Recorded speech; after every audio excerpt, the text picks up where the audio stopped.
All right, today I have Michael with me. Michael is the Chief Marketing Officer of Complement, a brand that many of you know.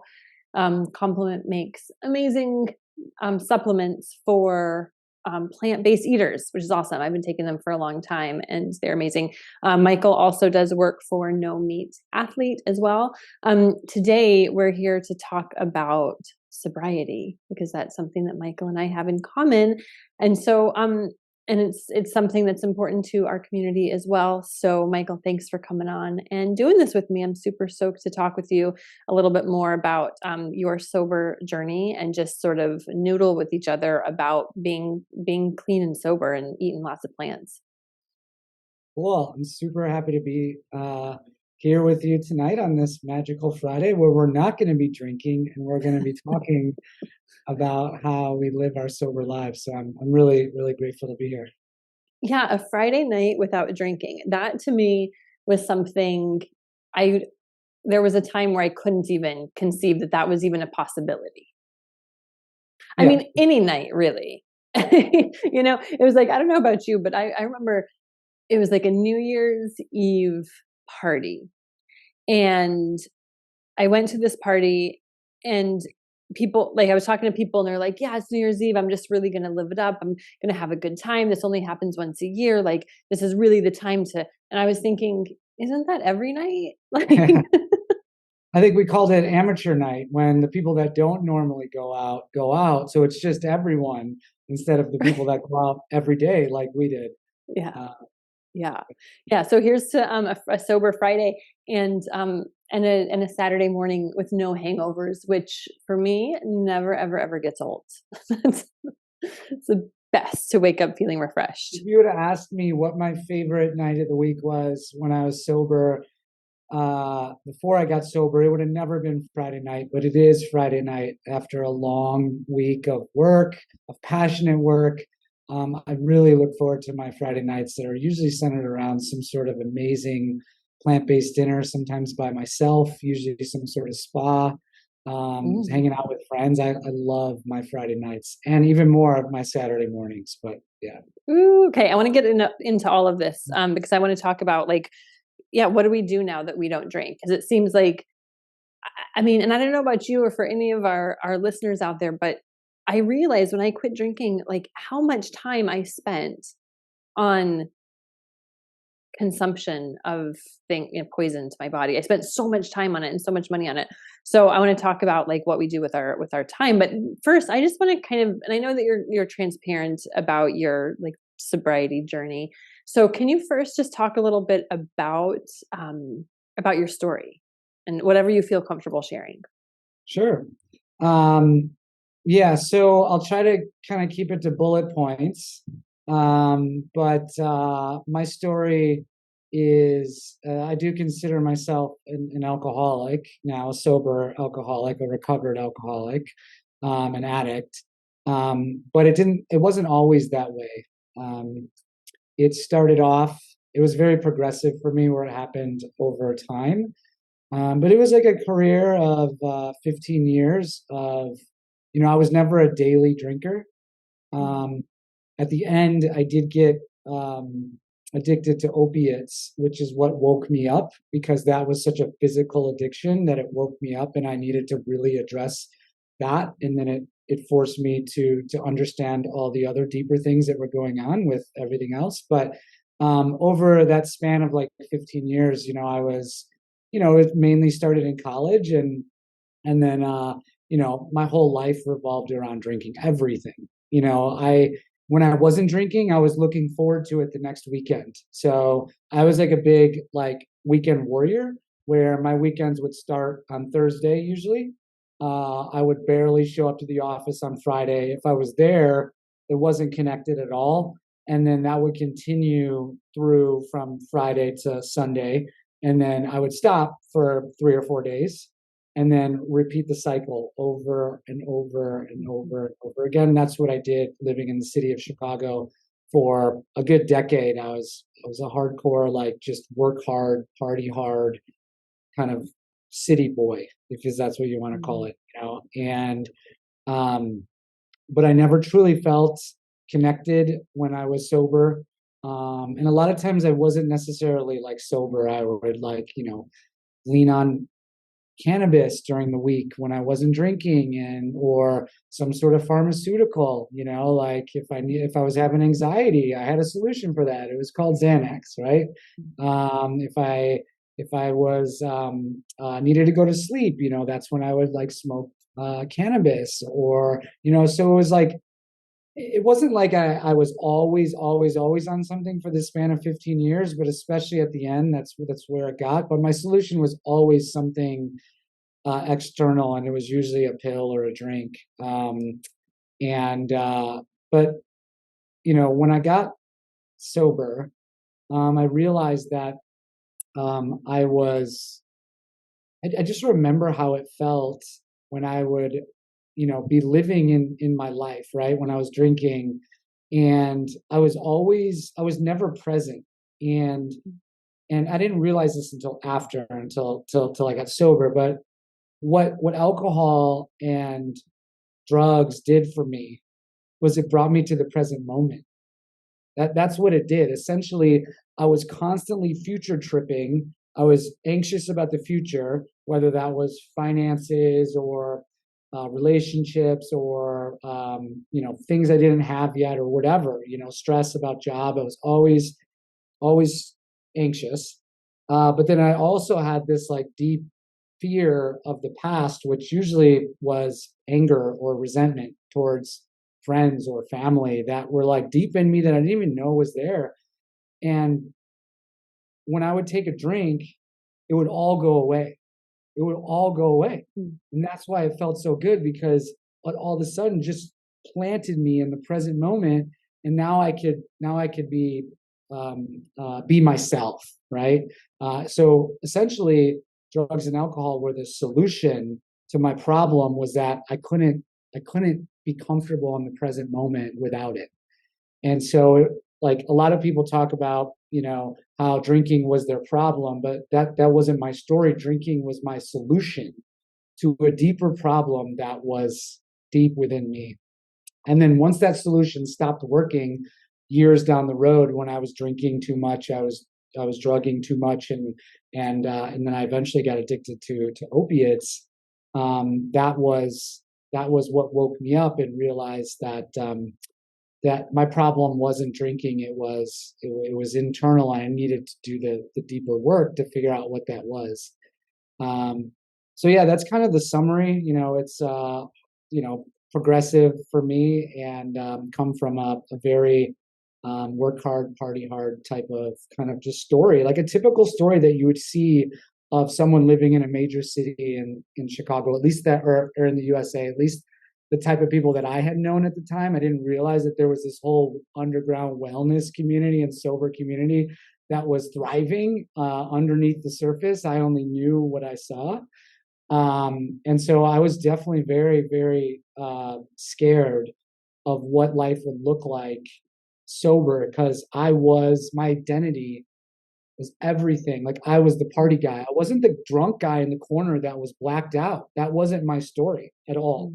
Like I probably have blacked out less than 10 times in an entire career of drinking, like less than 10.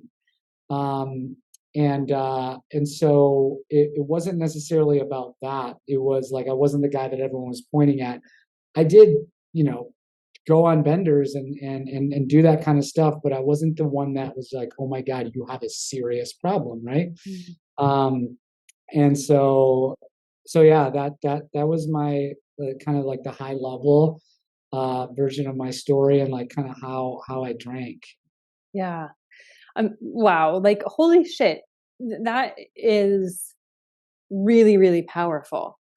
And just thinking about like my story, you're so right. Like when I sat down, every time I sat down to drink, it was like I would just sink into my body and I would just be there and I would be so present because it felt so good. And everything else was like, it can all wait.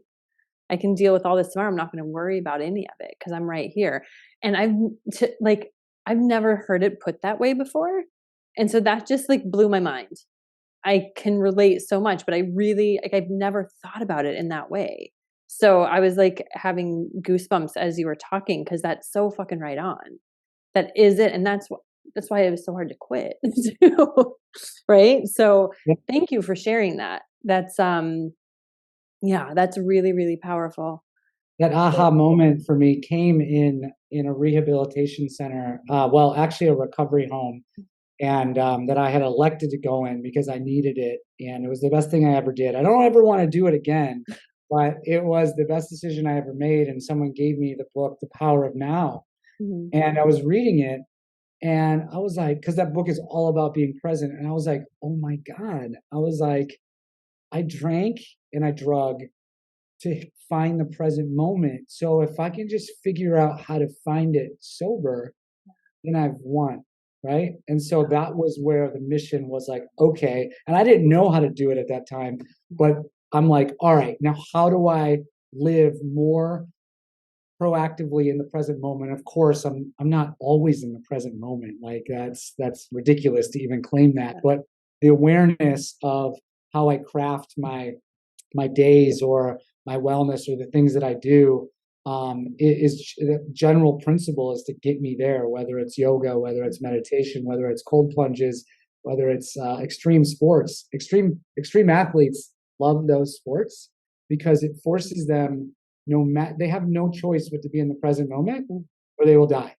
That's it. So like you can't even be like, you don't even have an opportunity to be anxious about tomorrow when you're skydiving because you are just in the moment, right? And so I really really focus a lot on how I can get there. Yeah, yeah, and I want to talk about more about that as well. But I'm wondering, like when you were in this like 15-year career, as you put it, were there times during that time that you were like, "Hey, I should probably stop," or like, "I'm doing this a little bit too much," or like, or were you just going with it, or were there any kind of like instincts that you were kind of like not paying attention to, or that you were just sort of like tossing aside? No, I was going with it. I owned it. I was very open about my alcohol and drug use. I didn't think it was a big deal. Like I came from a mentality where alcohol is a drug and it's just packaged nicely on a shelf and sold to the Mhm. public. But like street drugs have this like bad, oh my God, they're so bad because you got them from the street. And it's like, well, actually they're the same thing. It's like chocolate and vanilla ice cream. It's just they come from a different source, right? And so I came from this mentality where like I want to own the fact that there's no difference in these, and so I was very open, but it was also a mechanism for me to convince myself that I didn't have a problem.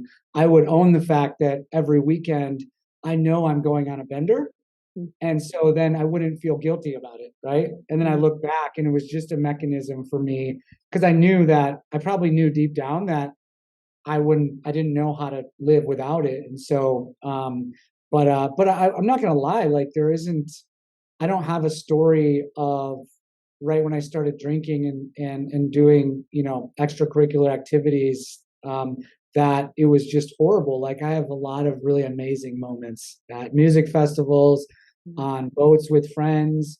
That again, the alcohol and the drugs brought us together in a present moment where none of us had to worry about our problems that was happening in the real world, right? And there was like this great escape where we just really got to open up and be with each other. And so like there wasn't always this like darkness. It was great, but again it goes back to like we can find that as humans just by finding the present moment. It's not as easy, but and it takes work, but yeah. What do you think back then? What do you think because you're right. I mean, I also have like amazing memories and moments that that I look back on and think, wow, that was awesome. That was a really, really good time. And for me too, it wasn't all like dark and bad. I think the more it progressed, the kind of darker it got. Um, but I'm wondering, like at that point, what do you think, looking back, was the cost of Oh your yeah. weekend, So fallouts? here's a stat that I also kind of formulated in my head because I've always been, um like a go-getter, a really hard worker, entrepreneur, someone that was at many times working a full-time job and trying to build a business on the side, right? And it didn't happen as much in my drinking days. Well, I did build a couple businesses during that, and they ended up going belly up, but those are other stories. But so when I got sober, and I didn't realize I hadn't like committed that this is what I wanted, this is the life I wanted to live. I wanted to give up drugs and alcohol, right? It was like I just needed to get sober because I wanted to stop doing opiates. But I also really wanted to build this business, and I had written this business plan, and I was like, I tried to do the math. If I could control my drinking and drink 1 day a week, which I knew I couldn't, right? Like let's just say 1 day a week, that is at least a 10-hour hangover on Saturday or whatever the next day. So times that by 4, that's 40 hours. That's a full work week, a month that I have now allocated to a hangover. Mm. And that's one night of drinking. Mm. One night of drinking. At that point, I was like, I don't think I want to do that, because it makes sense that like this idea that I don't have time to build my businesses is just an excuse, because I do. I just choose to drink instead. Mm. Um, Mm. and so Ouch. Yeah. I say that to my friends all the time that aren't addicts and alcoholics, that are like, hey man, I want to live a sober life. I want to build a business, but I just don't have time. And I'm like, you do. And I'm going to explain how you do, because and I do the 40-hour, the one night a week, you're dedicating 40 hours to your drinking habit. And that's not even including the time that you spent drinking on Friday night. Right. Right. So, so it's probably more. And then obviously there's health costs to that, because it's a toxin. It's not, it's not. So, I went on a tangent there. I forgot what the original No, question yeah. was. I mean, Um, the costs yeah, of the weekend, yeah, kind of binges, or even if it's not just like weekend stuff, because I think that's a great stat, and I love thinking about it like that. And when you put it like that, it's really tangible, right? It makes it very tangible, and you can actually see like, wow, this is something that my life could potentially change completely if I did not do this, right? And especially for the so, average drinker, right? Not the alcoholic that has yeah. to stop, because just the average person that's looking to live to their full potential, right? Yes. Yes. That full potential. Like, when I was getting, and did you try to quit? Like, okay, so let me just back up. You mentioned that you quit drinking because you wanted to quit opiates, right? So when you went into your recovery, did you go into it thinking that you were just going to quit opiates and then ended up quitting drinking as well, or what did Oh that yeah, look like? yep. I just wanted to stop doing opiates, Right. and so I went to a rehab, and and I was sitting in front of, right when I walked in.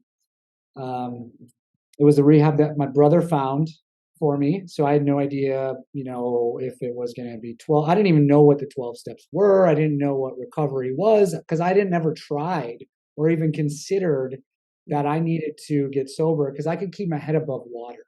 When I look at my life now and how full it is, and the potential that I'm living, it's crazy to even think that these two lives are even close in proximity to each other, because they're not. But like I thought I was like living to my potential back then, and it's not even in the same like universe, right, to where I'm living today.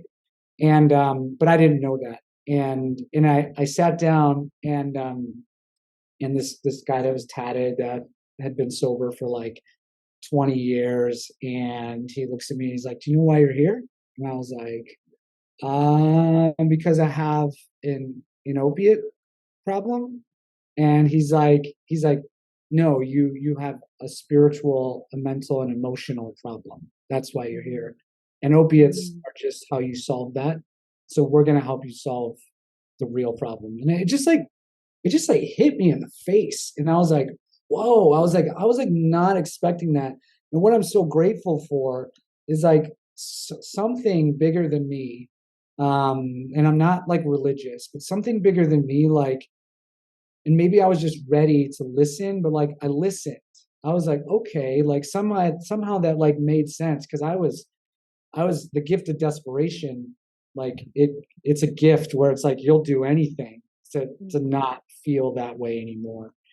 And so at that point, I was like, I didn't, then I'm in rehab, this 28-day program, which is like just like a vacation. You're just like in this thing, kind of learning about addiction and alcoholism.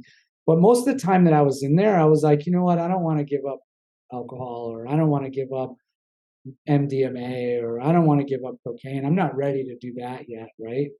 And I'm still, I can still manage those things, but like as I started growing and meeting other sober people, I would meet these sober men that were like my age or similar in age, and they were just like, they had this like glow, like they had this like this, I could just tell that they had figured something out, that they had something that I didn't have. And so when I saw that, I wanted it, and I was like, I'm just going to listen to these men, and then I'm going to do what they do, and then see if I get what they get. And it wasn't about money. It wasn't about anything like that. It was about just that look in their eyes. Because you probably seen that, right? When you meet someone that's like glowing, sober, happy, and free, they have this like this special vibe, right? And so, because when I always thought about alcoholics or addicts or sober people, I thought that they were like just living, kind of miserably, but it was almost like a consolation prize, right? It was like, I don't get to, I'm for sure an addict, but I'm never going to be able to do it again because I might die, but like, I'm never really going to live a full life. And that's what I thought. That's what I thought. And so yeah, that's kind of how I got there. Yeah. And so it goes without saying that none of those guys were doing like cocaine or drinking. No, they were all sober, dead sober. I mean, they were coming speaking in the rehab, or I would meet them through other men when I got to Chicago right after rehab, and I went back into Chicago in the city and started like just immersing myself in the sober community there, which is massive. Like I couldn't believe how many thousands of sober people, thriving sober people that were just like into wellness and yoga and like all this stuff that like I hadn't prioritized before. And then I started immersing myself in this community. That's how I eventually found, veganism and plant-based. And yeah, I'm just so grateful for those people, because they helped me for nothing. They didn't ask for anything, Yeah, those people are so important. So at what point in that 28-day program, or was it after, did you decide, okay, I'm going to like cut it all out? So I went home. So they, at the rehabilitation center, they're like, you know what? Cause I wasn't there I wasn't court ordered. I had never been arrested in my whole life, like, which is kind of wild for an addict or an alcoholic. And I was like this extreme case of like someone that, I mean, it wasn't extreme, but it was kind of rare. Right. And so they were like, you know what, like, we think that you should go to Chicago and live in a recovery home with other men that are going through with what you're going through right now. We think it would really help you get to the next level. And I was like, you know what, I don't need that. And plus Chicago is where I partied, right? And they're like, Chicago's not the problem. Like, it's not, you can't do a geographic and go move somewhere and think that that's going to solve it. Like, the problem is going to come with you. You have to solve it. It's in here. And so it might be a temporary solution, but it's not so we're like, you should go to Chicago, but you need to be in the community. And I was like, you know what? No, I'm good. And so, I was still kind of stuck in my ego and trying to like, I hadn't fully committed that this is what I wanted yet. And then I went home to my parents' house, who were super supportive, just outside the suburbs of Chicago. And I was my plan was to stay with them. And when I got home, I had a hard time focusing on how to make a sandwich without drugs and alcohol. Like, it was like, okay, I go from this like 28-day kind of like you're just surrounded by sobriety. You're locked in this place, not locked, but like you're in this place with no temptation. All of a sudden I go into the real world and I'm doing these simple things. And it was hard for me to focus on doing these simple things. And it clicked. I was like, holy shit. Like my plan was in my head was to go, I had this like 35-page business plan that I had written before the year before. And I was like, you know what, I'm just going to get out of rehab and start this business. Right. And that was my plan. And then when I got home and realized that I was having trouble doing the simplest things, I called my mom and I was like, I need to go to Chicago and they're right. Like I need more help and I need to be in this or I'm going to go drink again. And I made that decision to go to Chicago and live in a recovery home. And I stayed there for a year. Wow. Year. Wow. Elected to stay there for a year, and it was an eye-opening experience for me. Wow, amazing. And so did you ever drink or do drugs again? Or was that it? So it was the one time, the rehab, and then that housing situation. Is the correct term for that? Was it like a halfway house? Is that what they call those houses, or is that no longer used? Yes. So it was like the first one. So it was like this program where you're like in a halfway house, which is like really strict, right? Yeah. And you have like, you have to get a job and you have to be there at these hours and they have to know where you are at every moment. And then if you want to continue through the program, you can go to the next level, which is more of like a recovery home, which was like kind of an apartment complex that was just like a bunch of apartments with sober people where there was still rules, but they were much looser. But you're still really in the program, right? And you're really surrounded by these people. And so that's what I did. I did 6 months in like the halfway house and then 6 months in like the recovery apartment. But yeah, it's been that was first time in recovery, and I'm approaching 10 years sobriety in July. Congratulations. Congratulations. Yeah. Wow. So you mentioned a couple of things. You said, you never were arrested during your career of drinking and drugging. And I have that same story. Like nothing, there was never any, for me, huge, like I couldn't believe it when I quit drinking. I remember thinking, I can't believe that I went that long and I never had a DUI.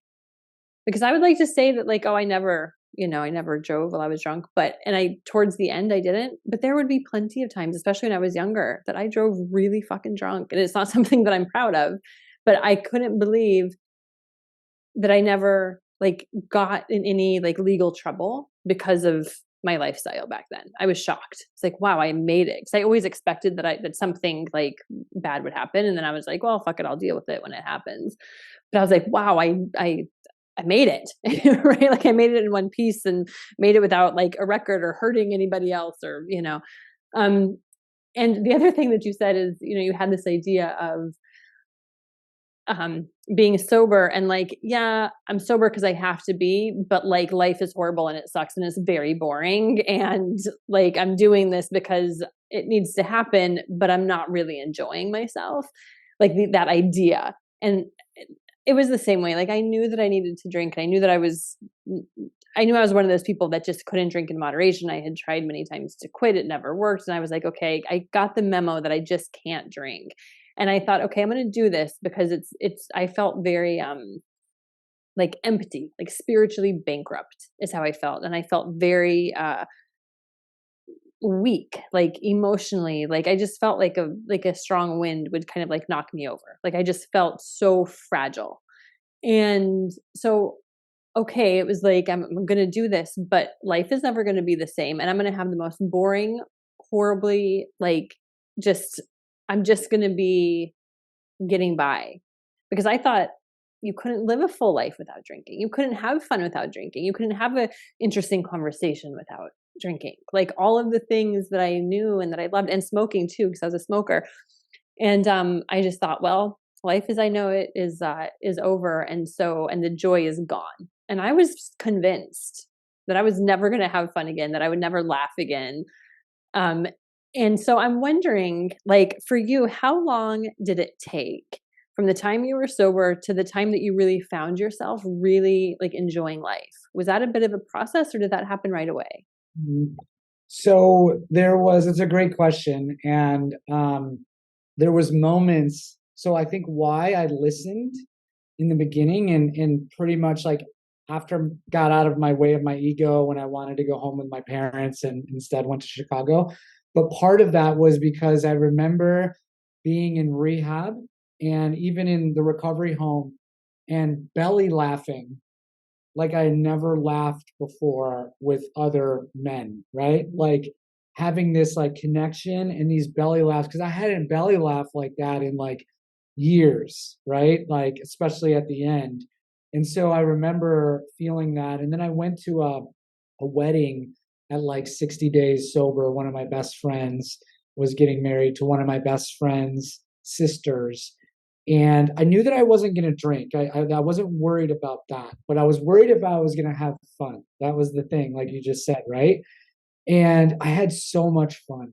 I had so much fun just because I remember laughing, like I said, and being present in conversations. Because the last time that I remember being at parties, all I would be like staring through people because all I was thinking about was like getting to the bar or going to the bathroom so I could do my extracurricular activities, right? Like it was like no presence at all anymore, especially with the people in front of me, and all I cared about was where the next drink was coming from. And so I had those moments, but I didn't really start like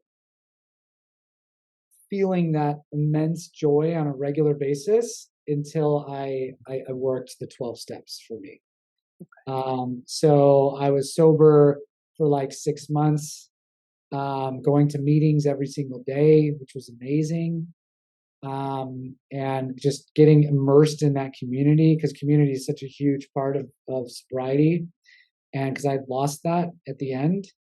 Um, but the real work, that internal work, that monkey mind that I needed to figure out what was going on in here and try to get out of my head and into my heart, and then understanding all my character defects, and being able to just it's like it was like this process of if you don't like I realized that you don't need to work the 12 steps to do this process. It's just a process of understanding that I'm not the center of the universe and accepting that maybe there's something bigger out there or in here, and then writing down the things that I've done wrong or the people that I've hurt, understanding my side of the street, character defects, and then making amends to those people, right? And then praying, meditating, and then those 11 steps are to prepare myself so I can be of service to the world, because that is not what I was before. I was very self-centered, and that's like kind of the the center of my disease is like being self-centered, right?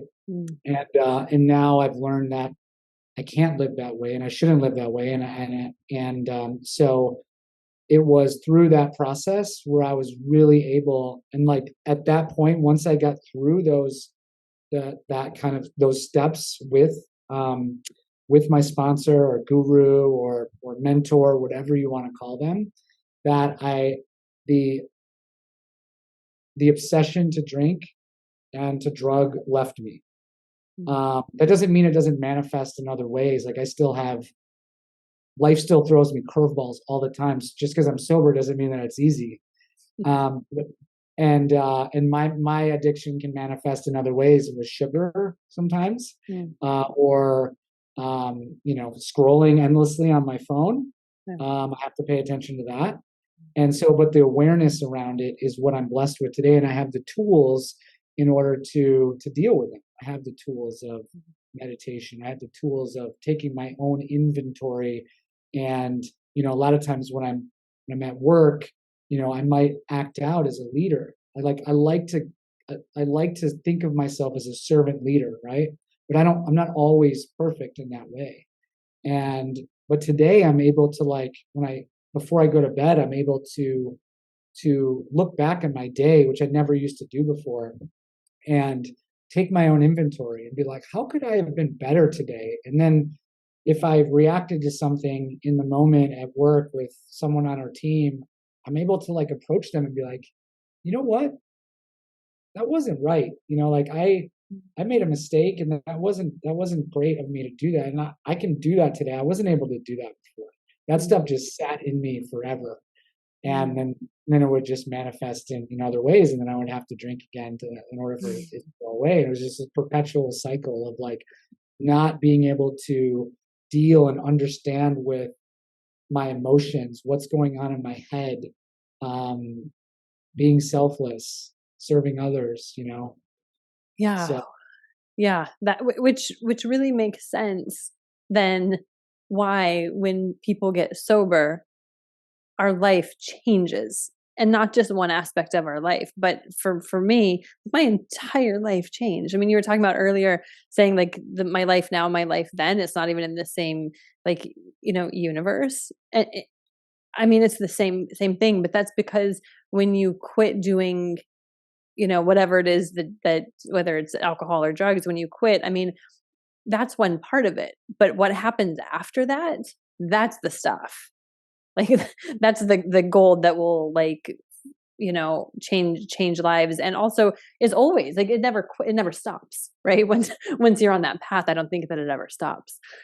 right. One thing that I wanted to touch on briefly was, and I just thought of, and I was saying earlier, when I first was like thinking about getting sober, and in the very beginning, like I'm talking the first couple of days, I was thinking, oh man, I'm never going to have a fulfilling, fun life. When I look back now, I'm like, my life back then, it wasn't fulfilling. It wasn't fun. It wasn't all those things that I thought that it was. And when you were talking about like when would have a conversation with somebody and you were drinking, it was like you were like talking through them. That's the thing, right? Because we're not present for our life. And so I thought that I was really um like losing something. I thought that I was losing something, and looking back, it's like, wow, no, that like I gained so much more than I lost. And I thought that I was so much better off than I was. So it's amazing the perspective that you get as the years go by. And some of this stuff, like I'm still getting. I mean, it's going to be 8 years this year for me, and I'm still getting this stuff, these aha moments and these like, oh yeah, I mean, it's taken a long time to like fully understand like the repercussions of my addiction, and also just like unpacking it all. I think that it's a lifelong thing. So Totally. everything that you're talking about just resonates with me so much. So like here's what I want to do. So obviously there was a lot of time spent not only drinking and doing drugs, but also feeling the effects of that stuff. And so now, as I mentioned in the beginning, we have more time. So, and you've hit on some of it, like meditating and praying and immersing yourself in the wellness community and yoga and stuff like that. But do you have like a daily kind of practice of things that are non-negotiable for you that you fill your days with? Yes, I definitely do. Um, so I have a pretty relentless morning routine. Mhm. It's not perfect. It's like I'm not a perfect human. Like I go through periods where it's not um, like month and a half ago. I kind of fell off it, and I couldn't figure out why. So I had to kind of dig in there. But for the last few years, it's evolved into it's about a 60 to 90 minutes in the morning. Like my morning is like super important. That when I wake up, because I work a lot. Like I'm really passionate about what I do, and so I have to manage that. And my addictive personality can turn into a workaholic in 4 seconds, I right? have no Like idea what you're talking about, Michael. No idea. thankfully that energy is channeled in making the world a better place. Hopefully that's why I'm here. So that lights me up inside, and it doesn't feel like work, but I have to watch that. And but what's enables me to serve my company, to serve the world, to serve other people, is my morning routine is super important. So it's 60 to 90 minutes where I don't, the main rule is that I don't look at any screen for the first 60 to 90 minutes of my day. I try for 90, but sometimes it can be around 60. So I do that by not keeping my phone in my bedroom. So then when I'm sleeping the night before, I'm not looking at my phone either. And I'm either reading or doing something, meditating, doing something productive. But so that's like the baseline is like when I wake up and I just open my eyes and put my face into a screen, which I've done many years, even in sobriety, it just sets me off in the wrong direction. There's I like to consider myself an important position at a big company that's doing big things, but like I can't think of one time where there was an emergency where I had to look at my phone right when I woke up. Like, right? Like, Yeah.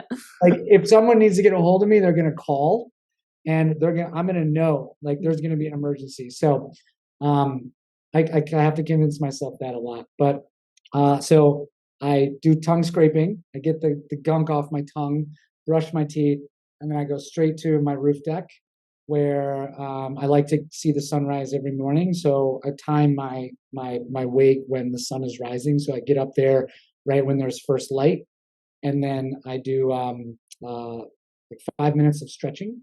So I like to just warm my body up. It starts with legs up the wall because it really opens up my lower back, and I just lay there for like 2 minutes, and then I do a little bit of stretching, and then that goes into 15 to 20 minute at most yoga flow. And then from there, I sit down on the mat, and then I do 3 different readings. They're like meditation books, like daily meditations. I do the Daily Stoic. I'm really into Stoicism. And then I do Robert Greene's his daily meditation book. I'm drawing a blank on it right now. It's really, really good though. And then I do a recovery one. And then I go into a simple prayer and then meditation for it can be any sometimes it's only 5 minutes, sometimes it's 10, sometimes it's 20. It's rarely over 20. I would say it's more close to the 10 or 15 minute range. And then I go downstairs and I make my coffee. I have a whole kind of ceremony around that as well. And then once that is all done, because I like to be present when I'm making the coffee as well, and I shower, and then I get ready, and then I will open my phone or open my laptop or iPad, and then I will get to work. But that's my morning routine. Yeah. And then I usually put in like 10 to 12 hours straight of grind. There's like some breaks in there where I'll take a walk around the neighborhood when I need to take a break, or sometimes I'll take a 5 minute, like quick, just like nap. But I like to really grind in those moments. Morning is my most creative time to work. And then, have a bunch of yummy whole food plant-based meals throughout the day. I have a chef now who cooks for me in Mexico. It's much easier to do that. So he's cooking me these whole food plant-based meals that are just amazing. He drops them off once a week in big batches. And so I have that to eat during the day. So I eat really, really healthy. And then every day I do a very optimized 15-minute workout. So I don't work out for anything more than 15 minutes, but it's a 15-minute Tabata. And so this kind of started at the pandemic, where we didn't have a gym, and there wasn't anywhere to go, and I was really into time optimization and longevity. So like longevity is like a big part of my wellness like goals today. Being 40, almost 42 on Monday, I'll be 42, and focused on longevity. As much as I am short-term goals, like obviously I want energy and all the other great things that come with eating a plant-based diet, but longevity is a big one. And so I crafted this 15-minute exercise routine based on the pandemic, based on time optimization, and then based on longevity. Because when I read the Blue Zones, the amount of time that they spent and the type of kind of exercise or movement that they had was like around like 15 to 30 minutes per day of equivalent of like kind of high intensity, almost like hit training. They weren't doing hit training, but the kind of movement that they did was similar to that. Okay. Yeah. So that's kind of why I crafted it this way. And then I've been doing it like that for 3 years, and it's 45 seconds on, 15 seconds off, 7 rounds, all body weight. You go as hard as you can for those 45 seconds on, and then you just get a 15-second break, and then you do another exercise. So I do 7 exercise, 2-minute recovery, and then those same 7 exercises again, and I'm done. It's all calisthenics, and I've never felt stronger, more alive.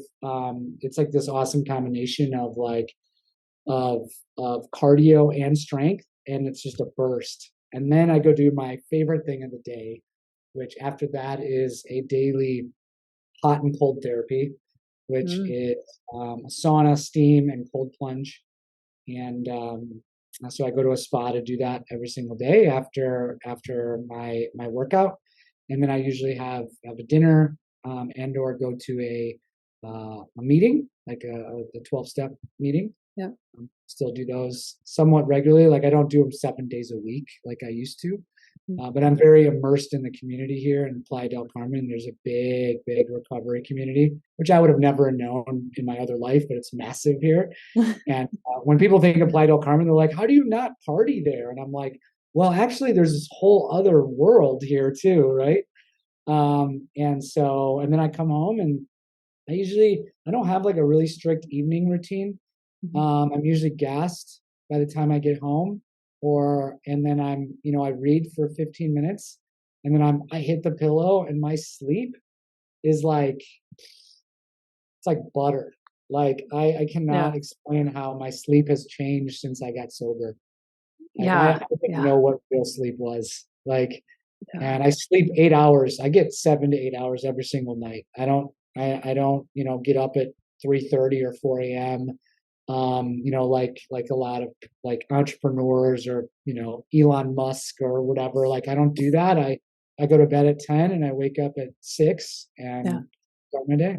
Good to go. Yeah. Awesome. Well, it's very inspiring. I have to say your routine sounds very solid. And I can relate to the morning routine bit, because I too find that if I don't do my morning routine that involves, stretching and some yoga and some meditation and not looking at a screen until like after I'm done, like that really does. I mean, it makes such a big difference when I don't do that. And there are times that I don't. Like this morning was one of them. My day just kind of goes haywire, it makes such a huge difference. But so yeah, I mean, so anybody thinking that they don't know what they're going to do with their time when they quit drinking or doing drugs, there's plenty to do. There's plenty to do, and it's all such good stuff. And so thank you for sharing that. That was very that's very inspiring. And of course you sleep well. Not only are you not doing drugs or alcohol, but you're doing all this other stuff that is like, making your body tired, but in the best possible way, Yeah, I mean, it's kind of like, that question that people ask you when you're vegan, like, that's just ridiculous now that we're vegan, when they're like, well, what do you eat now that you're vegan? It's like, oh my God, like actually my plate has gotten so much wider since I went plant-based than it was when I was an omnivore, because I ate chicken and, maybe some rice and burgers and French fries and, the standard American diet, which was the same almost every time. And now, like there's hundreds of plants that I'm eating in thousands of different combinations. And so it's like that with sobriety. Like I am immersed, like that's just kind of like my daily world. But like now, like I've been introduced to breath work, where I've been able to there's certain types of breath work where I go to these breath work events that take me to places where I'm like, I can't even describe it. It feels like I'm on drugs going to the ends of the universe in this magical experience with all these people with my breath. And I'm like, in those types of experiences, or doing yoga or doing animal movement, like I've been doing these animal movement classes recently that are just like so amazing. And there's like things that I've still never done before that I'm still exploring on a regular basis, whether that's dance or surfing or like those are the things, or biking. Like I'm big in biking now. There's so many things that I do nowadays that I didn't do before because I was drinking or hungover, right? Yeah, you Uh, just didn't have the time it's, for. yeah, it's just Yeah. so wild how richer my life is because of Yes. being sober, right? Yes, so richer. That's it. That's beautifully said. And that's a really good analogy, by the way, because you're so right. People who come from a standard American diet are like, but what I don't want to like, there's so many things I can't eat. What am I going to eat? What do you eat? It's like, oh my, it's like so many things, like so many more things than you've ever thought even were out there. And you're right. I mean, this is a whole lifestyle shift, and there's so many cool things out there, cool wellness things out there. So that was a beautiful analogy. I really like that a lot. Um, if you were talking to somebody who is like, what I love about this conversation is like your sobriety journey and your addiction. It looks much different from mine, right? And we all have these very unique stories, right, around it, and none of them are the same, and none of them whether you do the 12 steps or not, the journey there looks different for many people. And so if you were talking to somebody who is wanting to try out sobriety, but they weren't sure, they were kind of nervous about it, what would you, like, if you just had a conversation with them, what would you tell them? That's a really good question. So I would probably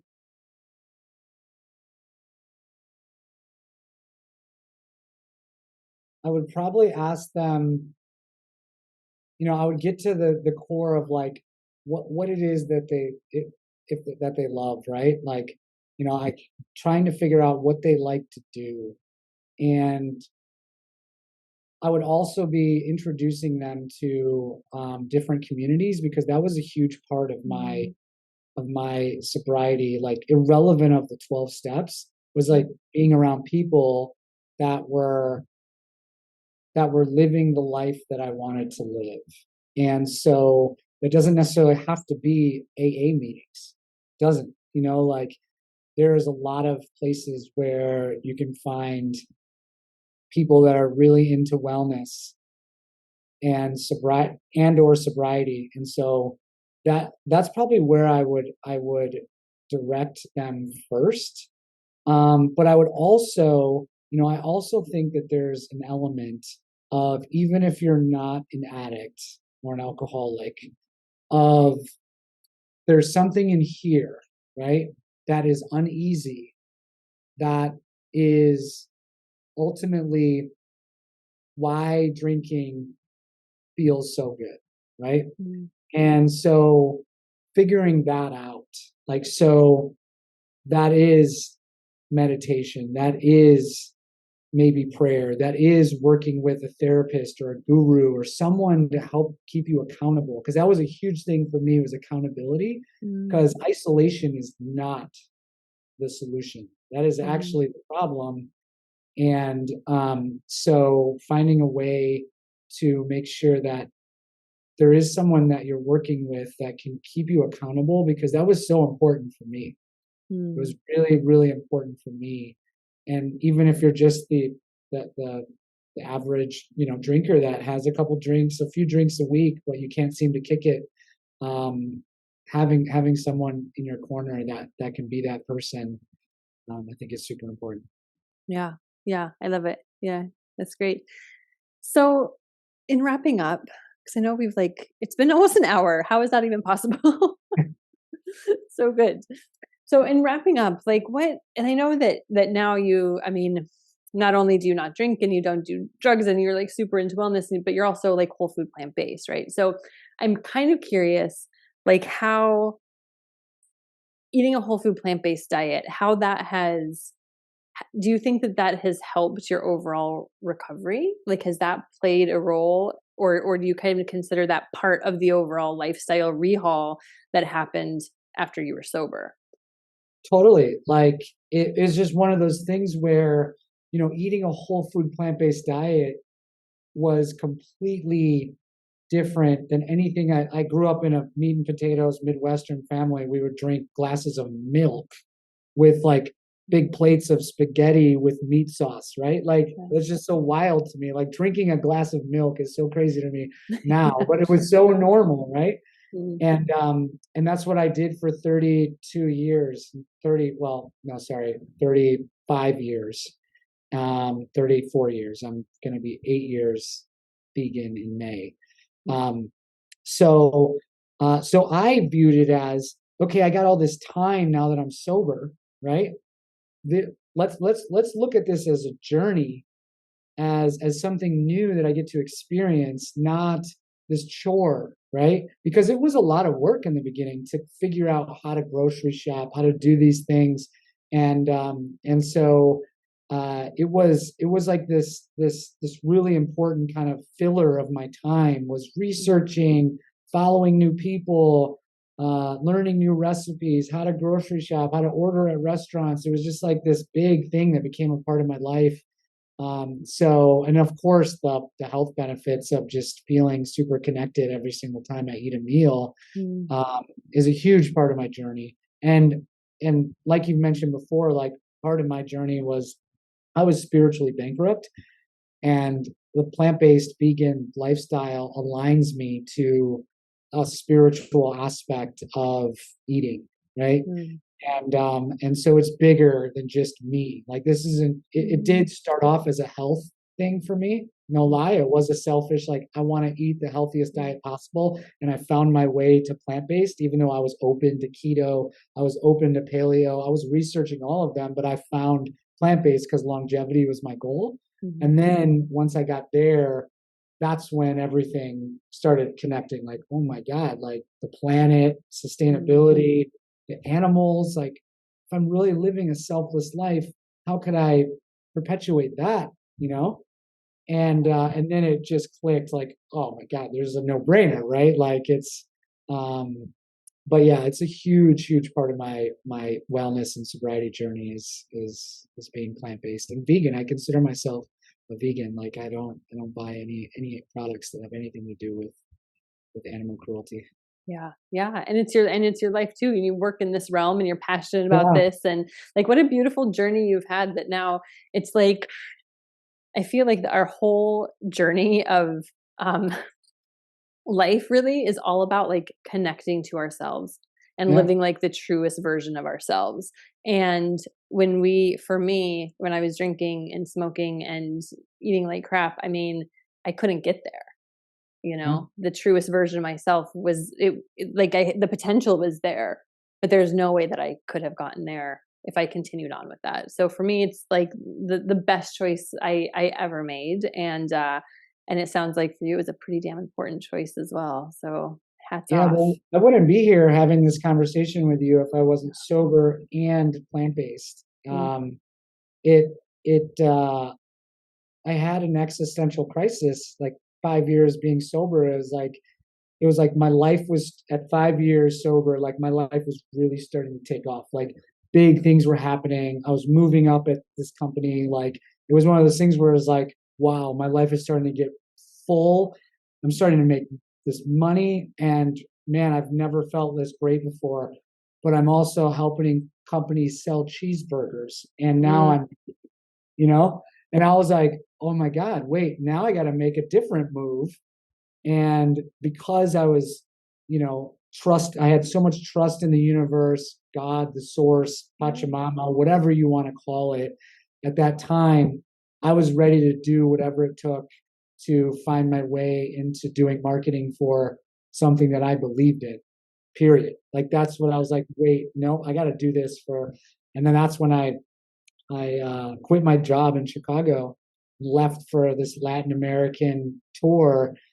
But it was the baseline of it was that I was dedicating my life to doing marketing for plant-based companies, and that's how I found my way to complement was through all that. So it's like all kind of like Oh. interconnected, like the sobriety, the plant-based, like living this amazing life in Mexico, and I'm just like so grateful. And Great gratitude is a superpower. I have this quote, like here it is right here, actually. It says, gratitude is my drug of choice. Right Mm-hmm. on my desk. And it is my superpower today. Because without it, like I can be in a place of misery, but because it's never enough. You never have enough. But if you have gratitude for what you have, I mean, the world is just a magical place. Yes, and it shifts things so quickly as well. Um, When you sink into gratitude, it's like boom, it just shifts everything. So that what a big juicy beautiful reminder for people. This whole conversation has been such a soothing like balm to the soul. I've loved every minute of it. Yeah. Likewise, likewise. We Yeah. could probably do this for another 3 hours. For sure. Uh, Yeah, yeah, yeah. For sure.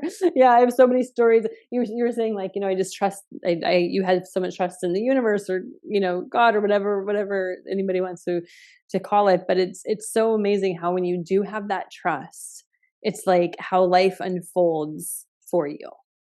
And you have that trust and just life keeps unfolding and it's like and when you can pay attention to it, right? Because like when I was like drinking, smoking, hungover, like I couldn't pay attention to anything. I wasn't present for my life, and now like it's like I'm present, I'm grateful, I trust, and then I pay attention and I see what's happening in front of me and I go with it.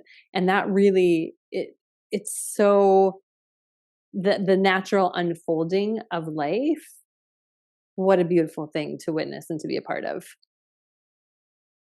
Yeah. 100%, 100%. Yeah. Yeah. Patience is a gift too. I would have thought that my life would have that my sobriety journey, everything would have happened so much quicker. Like when I first envisioned getting sober and like I was ready, I was like, oh, everything like the job, the money, all that stuff, that external stuff is going to come so fast, right? But Yeah. like that's not. I realized that that's just a symptom, and learning to, like you said, surrender, let go. I didn't know what that. I thought those Mm. were weaknesses Mm. in my other life. Like it came from that masculine energy of like just work hard and just go get what you want and then you'll have it and you'll be happy. Having that masculine energy, that go getter energy, is great, and we all should embody that. But what I was missing was that magical feminine energy that is surrender, is letting go, is getting the F out of the way and letting the universe do its thing after I've put in the work, right? Because when I get in the way, bad things can happen, right? Because I try to fix, manage, Yeah. and control Mm. everything. But that magical feminine energy that we all possess, even men, for the men that are listening to this podcast, you have feminine energy and it is Yeah. magical. And the world, we all could use more of that feminine energy because it's really, really special. Surrender is a gift. Letting go is a gift. Getting out of the way is a gift. Letting the universe do its thing is a gift. Yeah, yeah, that's wonderful. And also to all the females listening, we all have that masculine energy as well that I Yeah, think that females can totally. really benefit from tapping into as well. That like I'm gonna get it, I'm gonna do this, and making shit happen too, right? To have that balance, that masculine and feminine, that it's yeah, it's a really beautiful thing. And I think that most people don't even know that we all have both. We Yeah, all have both, and we can tap into both and use both to make ourselves and the world a better place. Very cliche, but it's so true. It's so it true. And is. you've certainly helped to make the world a better place. I mean, the work that you're doing is fantastic and you're fantastic. And I just thank you for coming on and for noodling with me today and for chatting. I've had the best time. And I am walking away really, really inspired. And I know that all of our listeners will be too. So do you have anything else you want to share before we wrap up? Gratitude is a superpower. Practice Yeah. it. Like it really is. That's what I'll leave everybody with is find gratitude. Awesome. Fabulous. All right. Thank you so much, Michael. Well, thank you. I want to do this again.